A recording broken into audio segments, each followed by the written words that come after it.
इथं सर्वप्रथम व्यवस्था परिवर्तनातील सर्वच महापुरुषांना त्रिवार अभिवादन करतो। सर्वांना या ठिकाणी इथं उपस्थित असणाऱ्या सर्व स्वाभिमानी लोकांना जय भीम करतो।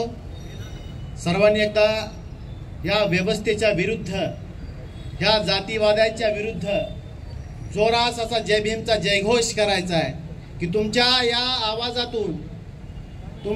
आवाजातून इथल्या जातीवाद्यांना कळालं पाहिजे की इथं स्वाभिमानी लोक एकत्र आलेले आहेत। जय भीम, जय भीम। मित्रांनो, आजपर्यंत आपण फक्त निषेध व्यक्त करायला इथे एकत्र आलेलो आहोत। हे ठिकाण आता निषेधाचं झालेलं आहे।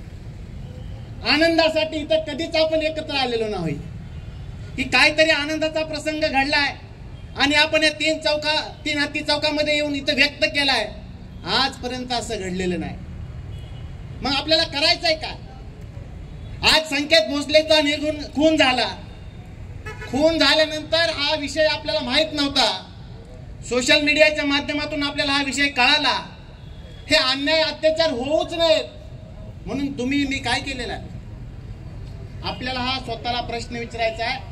हे अन्याय अत्याचार होऊच नयेत म्हणून माझी भूमिका काय? मित्रांनो, भारतामध्ये ॲट्रॉसिटी ऍक्ट अस्तित्वात आला आणि ॲट्रॉसिटी ऍक्ट मध्ये काही विजिलन्स कमिट्या स्थापन केलेल्या आहेत आणि ती कमिटी आपल्या बारामतीमध्येच देखील आहे। त्याचे अध्यक्ष माननीय प्रांतसाहेब आहेत, सचिव माननीय हे आहेत, गट विकास अधिकारी आहेत आणि सदस्य माननीय DYSP साहेब आहेत। मागील 5-6 वर्षांमध्ये ह्या ॲट्रॉसिटीच्या प्रकरणामध्ये ह्या कमिट्यांची एकदाही मीटिंग झालेली आपल्याला माहित नाही। ह्यांच्या मीटिंगा कधी होतात हे आपल्याला माहित नाही। ह्या बारामतीमध्ये ज्याच्यावर 2 पेक्षा जास्त ॲट्रॉसिटीचे गुन्हे दाखल झालेले आहेत त्यांच्यावर तडीपारीची कारवाई अद्यापपर्यंत झालेली नाही। मग ह्या प्रतिबंधात्मक कारवाया होत नसतील, हे जर निर्डावलेले गुंड आहेत, ह्यांना कायदाच कळत नसेल तर हे गुन्हेगारी कमीच कधी होणार नाही। मित्रांनो, आजपर्यंत महाराष्ट्रामध्ये अनुसूचित जाती आयोगाला अध्यक्ष नाही, नोडल ऑफिसरची नियुक्ती नाहीये, राष्ट्रीय अनुसूचित जाती आयोगाला अध्यक्ष नाहीये। मग ह्याच्याकडे बघण्याचा दृष्टिकोन काय? इथल्या राज्य शासनाने ह्या जातीयवाद्यांना एक प्रकारचं लायसन दिलेलं आहे की तुम्ही ह्यांना मारा, ह्यांना विचारणार कोण नाही। परंतु एक लक्षात ठेवा, इथल्या शासनाने जरी मदत नाही केली तरी आंबेडकरी समाजामध्ये एवढी ताकद आहे की तुमच्या व्यवस्थेची सुद्धा आम्हाला गरज नाही। म्हणून फक्त आम्ही एक येतोय, एकत्र निषेध व्यक्त करतोय म्हणून प्रश्न मिटणारे नाहीत। या प्रकरणामध्ये जे ग्राउंड लेवलला जाऊन काम करतायत, जे जमीन लेवलला जाऊन काम करतायत, त्यांच्या पाठीशी उभं राहणं आपण गरजेचं आहे।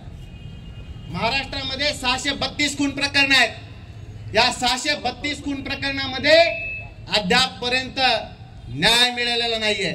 लोक आज हे कोर्ट कचऱ्यांचे हेलपाटा मारत आहेत। म्हणून जी लोक मदत करतायत, माननीय गीते साहेब जेव्हा ही घटना घडली तेव्हाच त्यांच्या घरी गेले, माननीय जिल्हाधिकाऱ्यांना भेटले, मंत्रालयात गेले, तिथं जाऊन तिथलं पत्रकं काढली। आजपर्यंत तिथल्या जिल्हाधिकाऱ्यांनी तिथल्या घटनास्थळाला भेट दिली नाही, SP तिथल्या घटनास्थळाला भेट दिली नाही।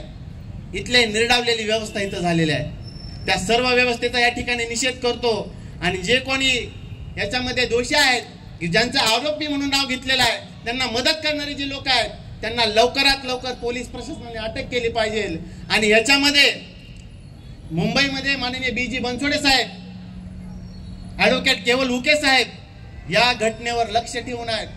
वकिलाची फौज त्याच्यामध्ये काम करत आहे आणि त्याच्यामध्ये आम्ही देखील सक्रिय सहभागी आहोत। निश्चितच येणाऱ्या काळामध्ये त्या आरोपींना फाशीच होईल यासाठी आम्ही प्रयत्नशील आहोत। एवढंच बोलण्या ठिकाणी थांबतो।